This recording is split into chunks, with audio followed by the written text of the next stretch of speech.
자, 여러분 두 번째 시간입니다. 경매가 그러면 한번 해볼 만하다. 내가 교육도 받고 한번 요 수단으로서 부를 축적하는 그런 내용으로 한번 해보겠다 할 때 경매의 위험 요소는 도대체 무엇인가? 이게 문제입니다. 자, 경매의 위험 요소는 일단은 이겁니다. 법률성 하자가 있어요.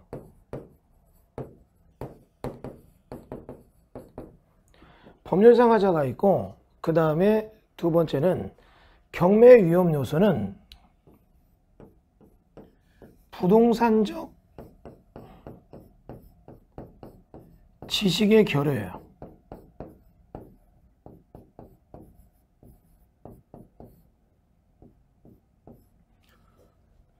자, 그러면 이렇게 해보겠습니다. 경매 위험 요소가 무엇인가? 자, 경기도권역이 아니라 강원도권역의 한 지원에 입찰을 하러 갔습니다. 근데 입찰을 하는데 진짜 완전 강원도 감자바위 분위기입니다. 저는 그 당시에 강원도 법원 분위기가 20년 전 제가 처음 시작할 때 대전 분위기랑 너무 비슷했어요. 만약에 수도권에서는 입찰 보증금이 10,000원만 부족하다 그러면 난리가 날 건데, 거기는 쭉 물건 놓고서 합니다. 세 보던 이래, 세 보세요, 10,000원 부족합니다. 그러니까 법원 직원이 그 얘기하자마자 입찰자가 입찰 보증금을 세봐요. 10,000원 부족해요. 그러니까 어떻게 뒤에 보더니 10,000원. 그러니까 10,000원 딱 내니까 놓으니까 봉투 접수해줘요. 이거요, 경기도권역은 난리 날 겁니다. 그러니까 경매 수준 자체가 이렇게 어떻게 해요? 조금 많이 옛날 수준으로 가고 있어요. 더 웃긴 거는 봉투가 다 끝나고 나면 봉투 분류를 하는데, 대부분 수도권은 별로 큰 탁자를 두고 하는데, 거기는 강원도 감자바위 분위기라고 그 경매법정 앞에다가 봉투를 확 쏟아요. 바닥에. 깜짝 놀랐어요. 그러더니 삥 둘러서 직원들이 시골에서 모죽게 하듯이 딱 이렇게 앉아가 쭈그리고 앉아서 쭉 골라요. 깜짝 놀랐어요. 그다음에 분류를 해가지고 입찰을 하더라고요. 그때 속으로 얼마나 웃었나 몰라요. 근데 법원의 수준은 뭐 어떻게 경매가 많이 없거나 뭐 그날따라 유달리 그랬는지 모르겠지만, 가만히 보니까 이겁니다. 옆에 보니까 아주머니 한 분이 나와 있는데, 조금 나이 드는 아주머니가 옆에 딸인지 며느리인지 어떤 여자분, 젊은 여자분이 있고, 그 여자분은 뒤에 애를 안고 와서 앉아 있습니다. 그 앉아 있고 있는데, 이렇게 보니까 밑에 분들 갑자기 나보고 물어봐요. 아저씨, 예, 이런 거 많이 해보셨어요? 뭐 했습니다. 여기 분 아닌 것 같아서 얘기해요. 제가 요거 지금 이거 사려고 했는데 이게 6천만 원짜리가 1,800에 팔길래 싸서 입찰하러 들어왔습니다. 얘기를 하는 거예요. 예, 이렇게 하면 되는 거죠? 하는데 기가 막혀서 말이 안 나와요. 이 물건은 학습 자료로 써야 되는 거예요. 뭐냐면 이 물건에는 제일 먼저 가등기라는 게 돼 있어요. 여러분 중개사 공부할 때 가등기라는 거 배우셨을 겁니다. 등기하기 전에 등기법에서 배웠죠? 매매예약 가등기를 해놓으면 나중에 본등기 할 때 뒤로 나온 권리는 없어지는 거죠. 그러니까 선순위 가등기라는 게 있어서 이거는 나중에 경매로 낙찰받으면 가등기권자가 본등기를 하면 경매 낙찰자는 뺏겨요. 뭐 이거에 대한 간단한 얘기만 해보겠습니다. 대부분 아시겠지만 그래도 간단한 설명. 이 집이 이렇게 있는데 A가 이 집을 B에게 어떻게 계약을 할 때 10억에 계약을 했고, 계약금이 얼마가 가느냐면 특정한 사항 때문에 3억이 가는 거예요. 그럼 3억을 보낸 우리의 B는 여기에 영수증 한 장밖에 없는 상태에서 얘가 경매 들어서 뺏기면 B는 돈은 다 날리니까 여기다 우리의 B가 뭐 할 수 있다는 얘기예요? 가등기를 딱 걸어 놓는 거예요. 그럼 가등기 걸어 놓고 뒤늦게 여기가 경매가 들어와서 이 물건이 경매에서 C가 낙찰이 됐다면 C는 소유권 이전 등기에서 내가 이걸 갖게 돼도 그 이전에 했던 가등기는 살아남고, 가등기권자가 잔금 7억을 주고 본등기를 하게 되면 우리의 낙찰자 C는 소유권을 뺏기고 어떻게 해요? 이 소유권이 B에게 이전 등기 되더라. 이런 얘기죠. 이게 법률상으로 나오는 얘기인데 이런 얘기를 모르시는 거예요. 그냥 6천만 원이면 이게 좀 괜찮은 밭인데 살까도 싶었는데 1800까지 떨어져서 자기들이 물어보고 동네 이장님이 1800이면 싸지 한번 사봐. 그리고 뭐 농지증 있는데 그런 건 알더라고요. 또 시골이라. 농지증은 다 이장님이 해준다고 해서 샀대요. 애기 아빠가 암으로 죽고, 지금 저기가 얘네 아빠가 암으로 죽어서 그래서 이 불쌍해서 이렇게 해준다고 하면서 어머님이 있는 돈 갖고 며느리인지 딸인지 그 땅 사서 농사 짓고 이렇게 하는 것 같은데 참 말이 안 나. 어떻게 이걸 얘기하려니까 갑자기 앞에 있던 집행관이 소리칩니다. 거기요. 그 남자분이나 여자분 조용히 하세요. 막 이러더라고. 시끄럽다고. 말을 더 못했어요. 그리고 내가 이제 이거 내가 입찰할 거 끝나고 이 사람한테 좀 이거 어떻게 해야 될지 막 알려주고 싶은데 끝나고 가보니까 벌써 이분은 사건 먼저 내 앞에 사건 받아서 나갔고 내가 그 낙찰받은 사건 딱 가서 끝나고 나가니까 이미 집에 갔더라고. 없어졌어요. 말을 못했어요. 여러분 경매 위험 요소는 이런 경매 관련돼서 법률상 하자가 있다는 얘기예요. 그러니까 이런 거에 대해서 경매에 관련된 얘기를 여러분이 제대로 배워야 되는 거죠. 그게 이제 나중에 배울 때 소재주의와 인수주의라고 합니다. 그런데 이 소재주의와 인수주의의 그런 스타트는 이렇게 보시면 돼요. 이게 지금 부동산인 토지라고 하고 이게 지금 부동산인 건물이라고 한다면 이 토지와 건물에는 소유권이라고 하는 권리관계가 있으면 소유권만이 있는 게 아니라 소유권 이외에 여타 권리가 있어요. 사용수익 권리가 있고 그 다음에 담보성 권리가 있고 이런 얘기들이 복잡하게 엉켜 있다고요. 그러니까 여러분 이렇게 얘기를 해볼게요. 여기 지금 갑이란 사람의 이 소유권이 있지만 사용수익 권리에 알파, 베타, 감마가 있다고요. 외우지 말고 그냥 편하게 들어보세요. 여러분 배웠던 주택 임차인이 있다, 상가 임차인이 있다, 전세권자가 있다, 지상권자가 있다, 취득권자가 있다. 또는 여기에 이 물건에 대해서 여러분이 배웠던 담보성 권리인 저당권자가 있다, 또는 유치권자가 있다, 또는 뭐 채권관계에 가압류, 가처분이 있다. 그럼 이런 얘기들이 복잡하게 엉켜 있으면 이게 경매에서 을이 낙찰받게 되면 을은 이거에 대한 소유권을 취득하지만 여기에 있는 애들도 권리가 있고 보호를 해줘야 되니까 이런 거에 대해서 민사집행법이라는 게 있고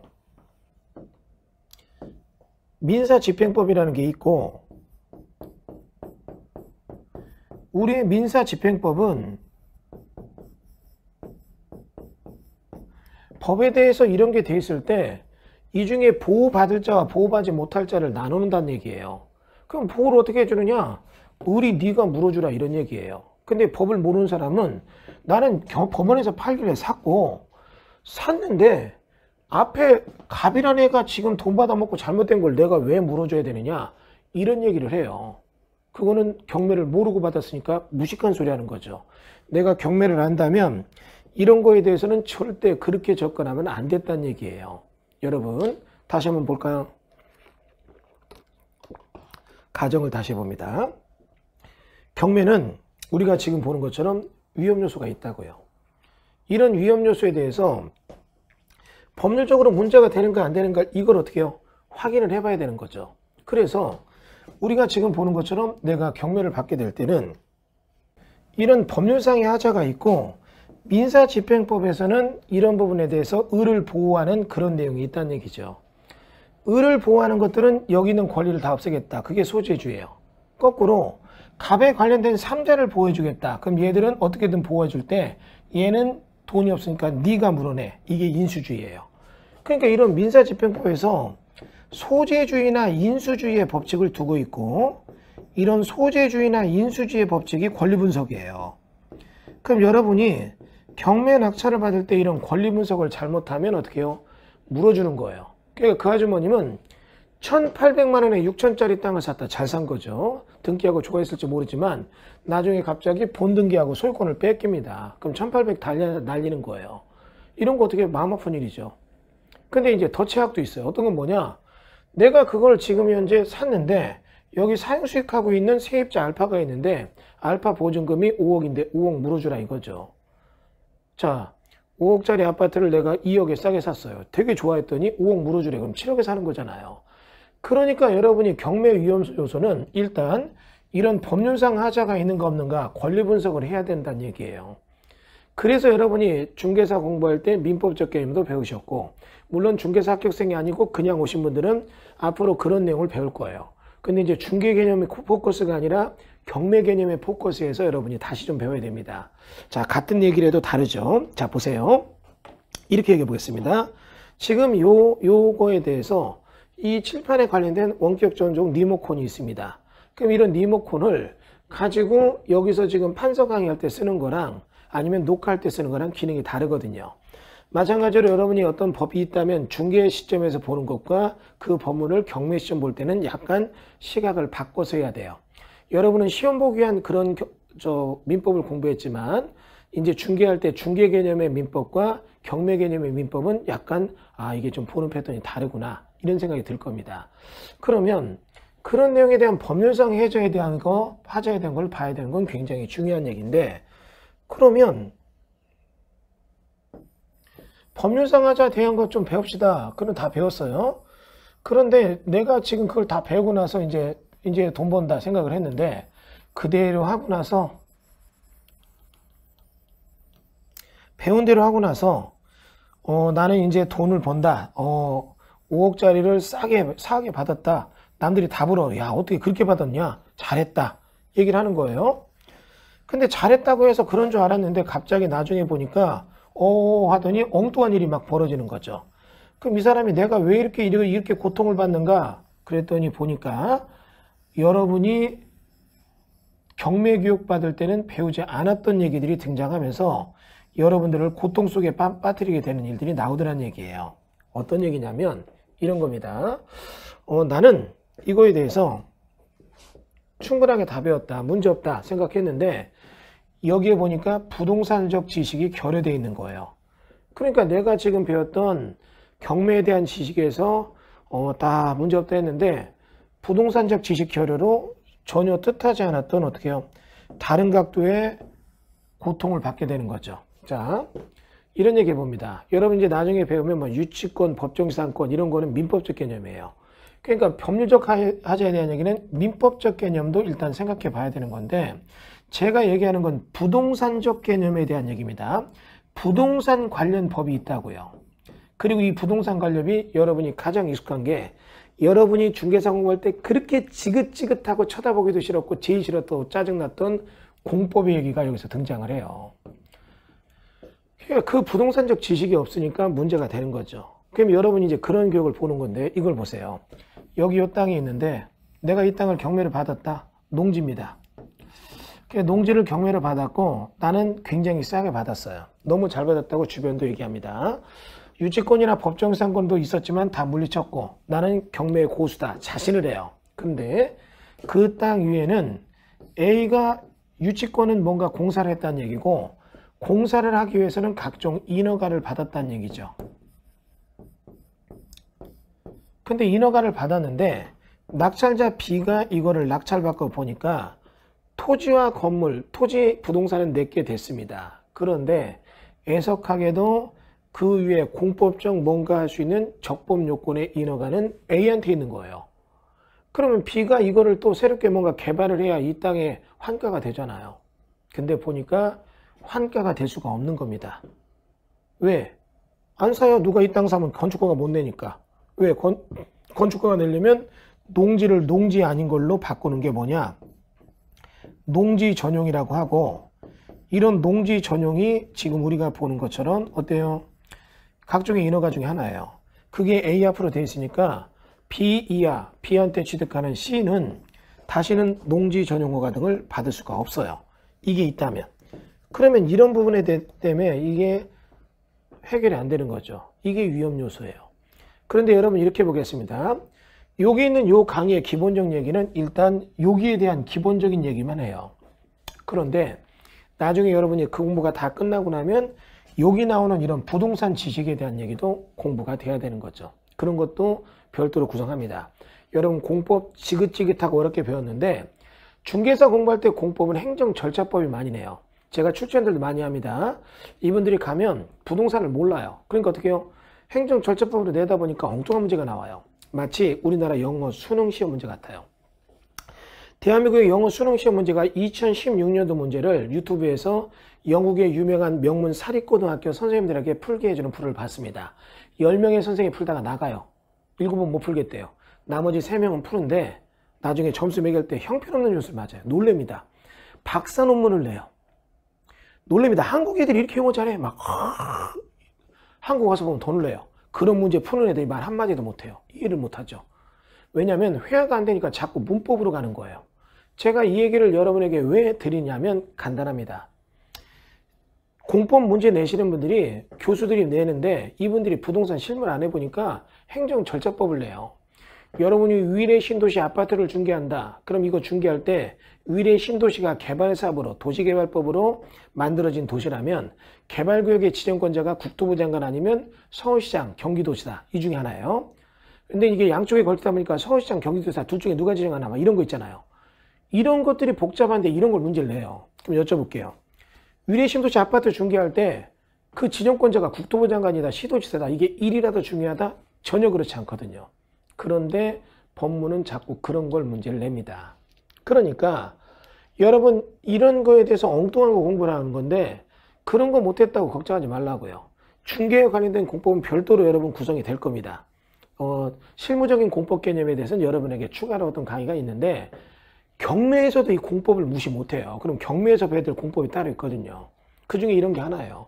각종의 인허가가 되어 있다면 이런 인허가를 낙찰자가 취소시킬 수 있느냐, 다시 낼 수 있느냐, 이걸 내가 내 앞으로 승계해서 명의이전 할 수 있느냐, 이런 것들이 중요한데 그런 거에 대한 걸 좀 더 배워야 돼요. 그런데 여러분이 대부분 아파트 등만 경매를 받는다면 사실 요거는 조금 그렇게 몰라도 되지만 이 얘기는 굉장히 중요하죠. 그러나 조금 확장해서 비주거형 중개까지 가려면 이 얘기는 여러분이 어떻게 해요? 꼭 간직하고 언젠간 배워야 된다. 이건 숙제로 남겨둬야 됩니다. 부정할 수 없어요. 만약에 이걸 모른다면 아파트, 주거용 건물 외에는 나머지 비주거 건물, 상가나 공장, 창고, 토지는 안 받는 게 나아요. 10개 받다 하나 딱 잘못 받으면 거기서 번 돈이 다 날아가니까. 그러니까 이제 여러분이 그런 거에 대한 거 배워야 되는데 이게 경매 위험 요소예요. 그런데 여기서 여러분이 또 하나 볼 게 있습니다. 뭐를 봐야 되냐면 이 얘기입니다.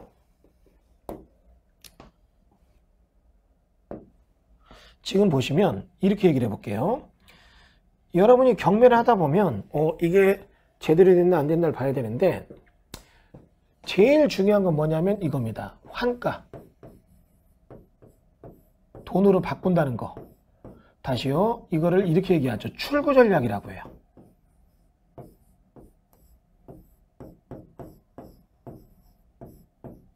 아까 1교시에도 얘기를 했는데 5억짜리 물건을 법치권, 위장임차인, 뭐 나중에 배웁니다. 특수물건 해결 방법 이런 걸 딱 해결했다. 나는 이런 걸 해결한 고수이다. 좋습니다. 그 다음은요. 싸게 샀습니다. 그 다음은요. 싸게 샀다고요. 그 다음은요. 그 다음 나오는 게 이런 거죠. 그렇게 싸게 샀는데 인접에 이렇게 돼 있는데 이런 걸 볼 때 이 땅은 이렇게 해서 팔릴 것이다. 아니면 이렇게 되면 환가가 될 것이다. 이 출구 전략이 있어야 돼요. 이걸 모르니까 실수하는 거죠. 여러분 이런 거에 대해서 출구 전략이 없는 그런 경매 투자는 이게 문제가 있는 거예요. 여러분 이렇게 한번 볼게요. 여러분이 이렇게 봅니다. 미루에 들어가요.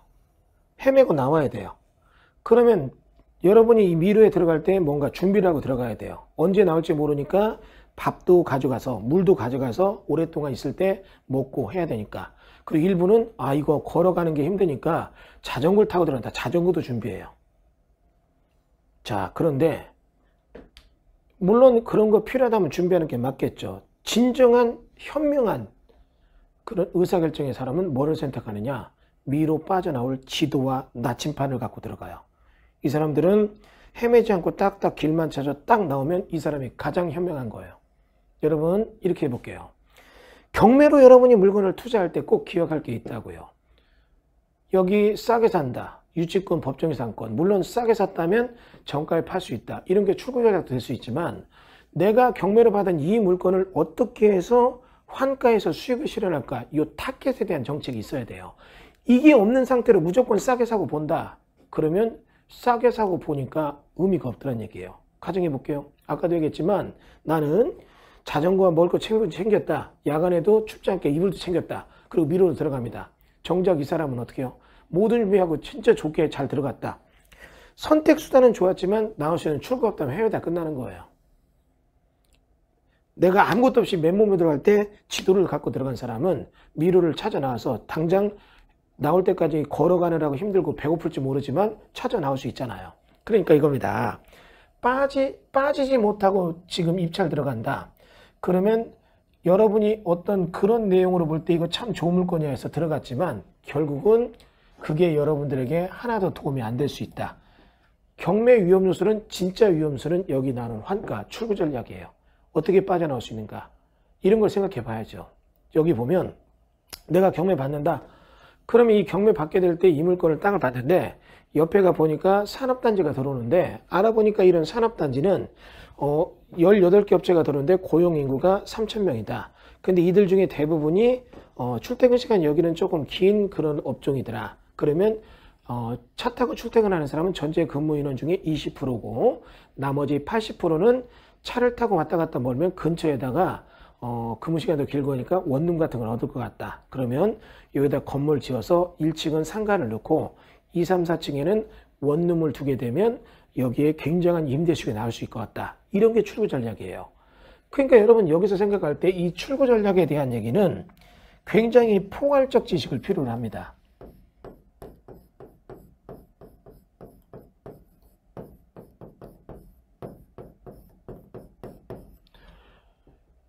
근데 여러분 이런 포괄적 지식을 교수님 어떻게 내가 이거 다 알아야 됩니까? 이 얘기를 해요. 그러나 여러분 이제는 다 할 수 있습니다. 여러분 처음에 이런 스마트폰 광고할 때 손안의 세상이다 이 얘기 하잖아요. 저는 어떤 질문이 들어오면 내가 한 번도 안 가본 동네예요. 교수님 이런 데 어떻습니까? 질문하면 잠깐만요 이렇게 쭉쭉 보고 조금 애매하다면 사무실에 직원 전화해서 야 뭐뭐뭐 좀 확인해봐. 그럼 그 친구 바로 확인하고 전화 줍니다. 그럼 바로 답변 써줘요. 여러분 손안의 세상이에요. 무슨 얘기냐면 내가 무엇을 다 안다 중요한 게 아니죠. 내가 무엇을 얼마만큼 아느냐 이게 중요한 게 아니라 내가 어디에다 무엇을 물어보면 된다. 이것만 알면 여러분이 돼요. 중개업도 마찬가지고 경매도 마찬가지예요. 민사집행법, 특수물권, 법정사건, 유치권 달달달 하는 분들 있어요. 그분은 그거 같아. 뭐냐 소 같아. 소 딱 외길로. 그러나 여러분 이제는 그래서는 안 됩니다. 고릴라가 아니라 게릴라가 돼야 돼요. 그 물건에 대해서 딱 보고 이 물건이 있다면 어디다 뭘 어떻게 해서 조사해 봐야 된다. 이런 느낌이 있어야 돼요. 딱 보면 이건 줄줄줄 나온다. 그럴 수는 없어요. 저도 마찬가지예요. 저도 이제 옛날에 막 수치 다 외우고 막 했는데 요즘 그러지 않아요. 이거는 도로교통법 아니면 이건 도로법에 도로조명호가 도로연결규칙 보면 돼. 이것만 알면 돼요. 왜? 뒤져보면 다 나오니까. 예전엔 그런 거 바로바로 못 알아보면 안 되니까 막 외우려고 하고 강의할 때 가르쳐줬는데 요즘은 그렇게 안 합니다.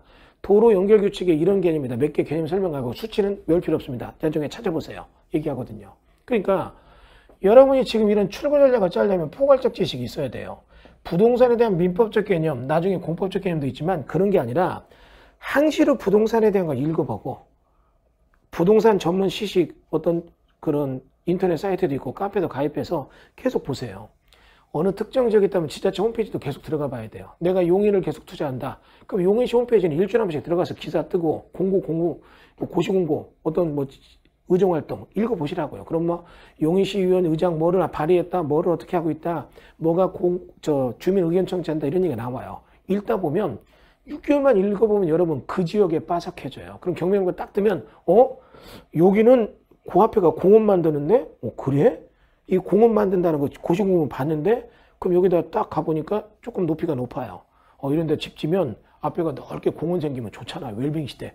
그런 느낌 가지면 그런 게 포괄적 지식으로 출구 전략을 이루게 된다. 이런 뜻이에요. 참 깜깜이가 많아요. 경매는 딱 요거 오로지 경매. 온리 민사집행법, 물권법, 채권법, 주택임대차보호법 그래서 조금 더 나간 게 특수물권, 대항력 유장임차인, 유치권, 법정이상권 이것만 갖고 승부합니다. 언제적 얘기인데요? 20년 전 얘기예요. 10년 전 얘기예요. 속된 말로 쌍팔년도 얘기예요. 응답하라 1988 이런 거 보는 것 같아요. 그게 아니라 여러분이 그런 걸 보게 된다면 내가 출구 전략을 짜기 위해서 지금 앞으로 이런 부동산이 움직이게 되는 전체적 얘기를 다 봐야 된다는 얘기예요. 다시 볼까요? 이런 얘기입니다. 얼마 전에 한 분이 땅을 샀어요. 경매로 싸게 샀다고 좋아하더라고요. 저 그거 좀 불안했습니다. 왜 그 업체가 그걸 또 신탁에다 공매로 넘겼는지. 정확히 말하면 법원 경매가 아니라 신탁 공매로 나왔는데 딱 나오니까 알겠더라고요. 여러분 이렇게 상업지역에 지금 한 400평 땅이 있는데 석촌호수가 개발하다 보니까 지하에 깊게 파니까 석촌호수가 마르고 싱크홀 생기고 문제가 많았거든요. 지금은 여러분 지하 안전법이라는 게 생겼어요. 그래서 지하를 깊게 파려면 일정 깊이 이상 팔 때는 지하 안전평가 법률에 따라서 다 검사 받아야 돼요. 그럼 지하 안전평가법에 따라 검사를 받을 때 문제가 될지 모르니까 이제는 뭐가 생겼습니까? 그런 내용에 대해서 지하를 못 파면 어때요? 지하 주차장을 못 넣으니까 위에 상업지역의 건물이 높게 올라갈 때 필요 주차 대수가 들어갈 자리가 없어요. 마당을 넓게 둬야 되는데 아니면 지상층에다 주차장을 둬야 되는데 그럼 사업성이 떨어지잖아요. 그러니까 살짝 던지는 거죠. 근데 그런 걸 모르니까 이 사람은 어떻게 해요? 이거 진짜 싸게 샀다 좋아하더라고요. 굉장히 돈 들어갔어요. 근데 거기다가 지금 도면 내니까 지하안전평가 혹시 이 교수 이거 좀 아는 분 있으면 얘기하는데 거기는 이미 그 앞에 업자가 안전평가를 해보다 문제가 돼서 포기하고 던진 땅이에요. 그러면 뒷사람한테는 안전평가할 때 얘는 되고 얘는 안 되고 이 말도 안 되잖아요. 그러니까 이 땅은 어떻게 해요? 실질적으로 환가하는데 이미 브레이크가 걸린 땅이라는 얘기죠. 그러니까 이건 출구 전략이 실패한 거죠. 그러니까 여러분 이런 조금 방대하고 포괄적인 얘기가 들어가야 되는데 여러분 그래서 오늘부터 생각하세요. 이런 쪽 온라인 교육 듣는 것도 중요하지만 진짜 중요한 건 뭐냐? 여러분은 부동산에 관련된 책을 많이 읽어야 돼요.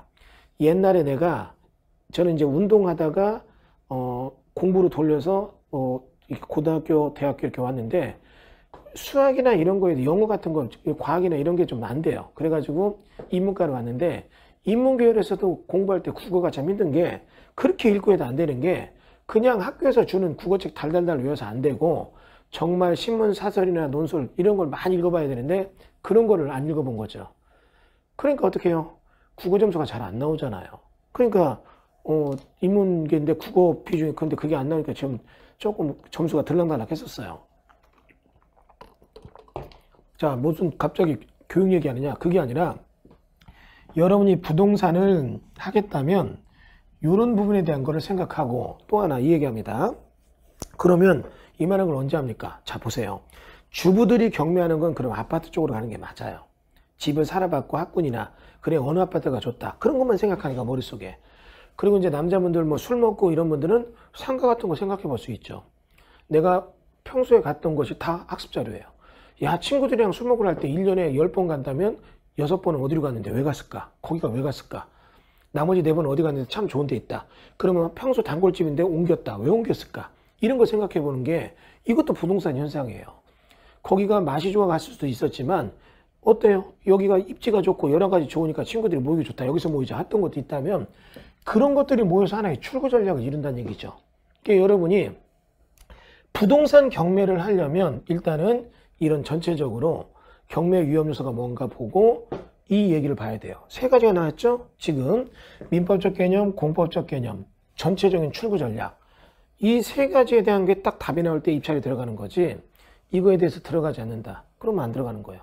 잘 보시라고요. 아파트 하나 들어가더라도 무조건 들어가는 게 아니라 여기는 지금 이런 겁니다. 저 같은 경우는 인도권에 삼성아파트 사라. 한동안 경매 나올 때 하라고 했어요. 왜?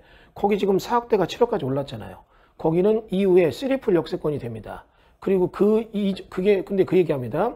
교수님, 그게 들어오려면 10년은 더 걸린대요. 아, 그래도 걱정 없습니다. 왜? 박근혜 정부가 이제 하야했고,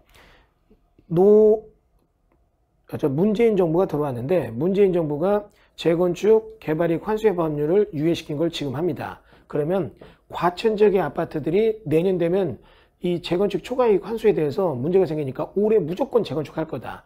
그럼 거기 있는 수천 세대가 다 부시고 재건축하면 거기 있는 사람들이 어디 갈 데가 없다. 그들이 수요자를 인근으로 다 온다면 인근 지역 집값은 분명히 뛸 것이다. 이런 게 출구 전략이 하나였잖아요. 그런 부동산적 사고를 하는 연습을 지금 하셔야 돼요. 경매를 배우는 것도 중요하지만 경매 배우는 것보다도 1일 이렇게 하세요. 하루에 인터넷 등에 들어가서 부동산 관련 뭐 네이버나 다음에 부동산 치면 부동산 뉴스가 있잖아요. 그거 무조건 읽으세요. 10개만. 또 여러분이 살고 있는 지역에 지자체 홈페이지 가보면 고시 공고문 있으면 몰라도 계속 읽어보세요.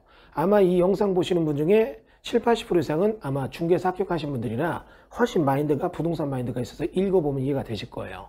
그럼 그분들이 이런 거 읽어보다 보면 아 이런 데는 이런 게 있구나. 그러니까 이게 점점점 보이지 않게 내가 바뀌어간다 이런 얘기죠. 저는 제가 경매를 처음 배울 때 경매 가르쳐주던 브로커가 학원에서 배운 게 아닙니다. 그냥 따라다니면서 시다발이 했어요. 내 차 갖고 운전해주고 밥 사주고 그냥 옆에서 하는 거 도와주고 심부름하고 그 6개월을 하는 동안은 질문하면 답변도 안 해. 인상 쓰고 화냈어요. 근데 6개월 지나고 나니까 내가 궁금한 걸 다 적어놨는데 이미 그거에 대한 답을 찾았더라고요. 저는 머리로 배운 게 아니라 몸으로 배웠어요. 몸으로 배운다. 이게 출구 전략의 하나의 모습이에요. 여러분 운전을 배울 때 처음에 머리로 배우죠. 나중에 할 때는 몸으로 합니다. 여러분 수영도 어때요? 배울 때는 머리로 배우지만 나중에 할 때 몸으로 하는 거예요. 경매 부동산에 대해서는 이런 포괄적 지식 얻는 건 다 몸으로 하는 거예요. 직접 여러분이 부동산 생활 해보고 여기서 느끼는 걸 가지고 끌어다가 내가 수익을 창출하는 출구 전략을 짜는 거죠. 이런 활동에 대해서 멈추지 말란 얘기입니다. 자, 이렇게 해서 두 번째 강의를 마치도록 하겠습니다. 감사합니다.